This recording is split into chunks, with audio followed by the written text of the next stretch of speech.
So, good evening and very warm welcome to my dear students. And ये DC students के लिए काफ़ी motivated video होने वाला है, क्योंकि इसमें मैं आपको बहुत सारा मतलब भर भर के ज्ञान देने वाली हूँ। और आप लोग वीडियो में बने रहिए, और डीसी के बारे में बहुत सारी इस वीडियो में हम डिस्कशन करेंगे। और ये डिस्कशन आपके लिए काफ़ी अच्छी रहेगी, क्योंकि आपका फिर मतलब डेफिनेटली आप डीसी को सीरियसली करेंगे। तो स्टार्ट करते हैं इस वीडियो को। और वीडियो में मैंने ये जो पेजेस लिए हैं, ये आपके DC4 परियोजना बुकलेट जो है फोर्थ प्रोजेक्ट वाली, उससे लिया है। तो प्रोजेक्ट्स की बातें भी करेंगे इसमें। और इसमें हम देखेंगे कि डीसी आपके लिए क्यों इतना, मतलब अगर आपने डीसी में एडमिशन लिया है तो किस तरह से आपको करना चाहिए इसको। ठीक है, तो डीसी कोर्स के सभी स्टूडेंट्स जो भी एडमिशन ले चुके हैं, तो मुझे पता है आप सब लोग काफ़ी बिजी होते हैं। आप लोग सभी वर्किंग, मैक्सिमम इसमें वर्किंग फील्ड से है, कोई जो ऑलरेडी जॉब्स में है, कोई हाउस वाइफ्स है। ठीक है, तो इस तरह से सभी काफ़ी बिजी हैं। बट जब आप लोगों ने डिप्लोमा में एडमिशन ली है, आप डिप्लोमा करना चाहते हैं, DECE diploma in early child care and education, तो मुझे लगता है कि आपको इसको बहुत ज़्यादा अच्छे से करना चाहिए और बहुत ज़्यादा दिल से करना चाहिए, ताकि आपको एक प्रॉपर नॉलेज हो जब आप DECE का डिप्लोमा करके निकले और आप प्लेसमेंट के लिए जाएं। ठीक है, कहीं भी आप जॉब के लिए अप्लाई करें, चाहे गवर्नमेंट सेक्टर में हो, चाहे आप प्राइवेट सेक्टर में करना चाहें, तो तब आपको पूरा प्रॉपर नॉलेज होना चाहिए about this early child care and education. ठीक है, मतलब बच्चों के बारे में, बच्चों से रिलेटेड जो भी, अगर हम इसको इस डिप्लोमा को करते हैं, तो अगर हम इसको पढ़ के करते हैं तो फिर इसमें सच में सीखने के लिए तो बहुत कुछ है, क्योंकि इसमें बच्चों के स्वास्थ्य, पोषण, उनकी एक्टिविटीज़, है ना, बीमारियाँ, देख रेख किस तरह से कर सकते, सब कुछ ऑल टोटल इसमें है।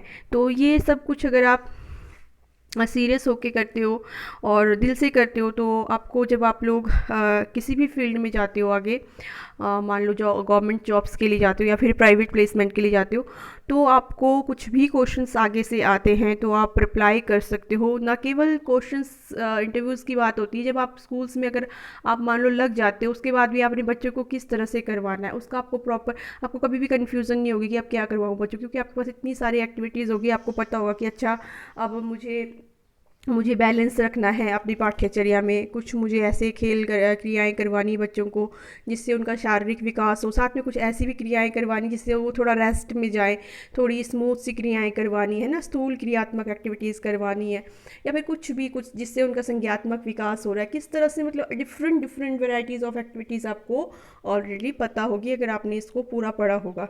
DC1 में भी आपको वेरियस एक्टिविटीज़ DC1 की बुक्स में हैं आपके पास, है ना।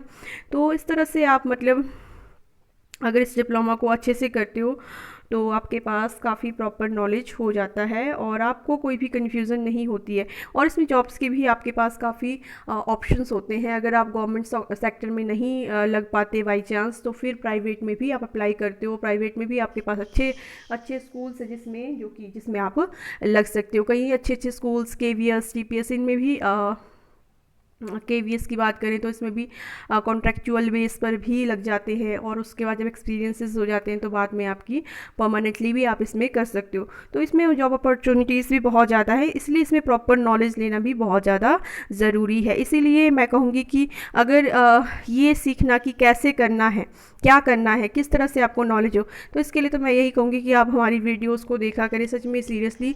और मतलब थ्रू वीडियोस मैंने तो हर टॉपिक को DECE का टच कर चुकी हूँ। चाहे आप असाइनमेंट्स वर्क से रिलेटेड पूछो, आप इंपॉर्टेंट क्वेश्चंस के बहुत सारे वीडियोस डाल चुकी हूँ, है ना।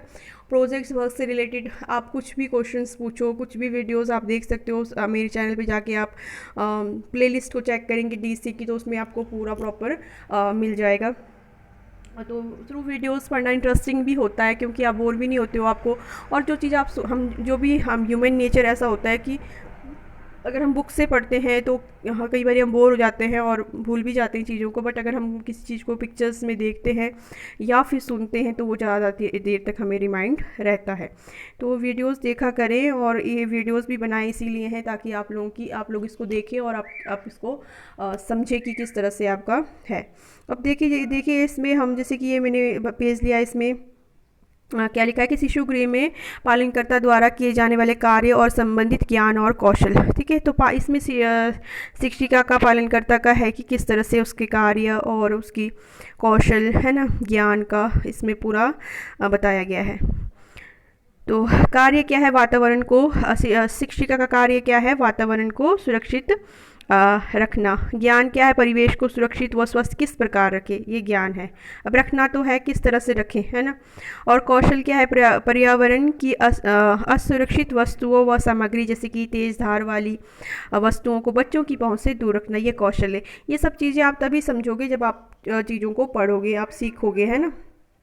इधर you have to read from your books, या तो आप बुक से पढ़ लो या फिर आप थ्रू वीडियोस पढ़ो। थ्रू वीडियोस भी हम लोगों ने, बल्कि हमने बुक से तो ज़्यादा ही एक्सप्लेनेशन दी होती है। ठीक है, तो इस तरह से देखिए, कार्य है उसका वातावरण को सुरक्षित रखना। ठीक है, लेकिन ज्ञान क्या है कि उसको सुरक्षित रखना किस तरह से है, और कौशल ये है कि हम उसको किस तरह से उसको सुरक्षित रख रहे हैं। जो भी धारदार चीज़ें हैं बच्चों की पहुंच से हमको दूर रखनी है। कांच की कोई भी वस्तु है ना, कोई भी ब्लेड, छुरी, ऐसी चीज़ें हमको बच्चों के, जो भी छोटे बच्चे हैं उनके नियर बिल्कुल भी नहीं रखना है। तो इस तरह से आप इस चीज़ को अगर आप पढ़ोगे तभी आपको पता चलेगा। प्राथमिक चिकित्सा, बच्चों की क्रियाओं के लिए सुरक्षित व स्थान का चयन, भोजन व जल का संरक्षण, ये भी जो है उसका ज्ञान है ना।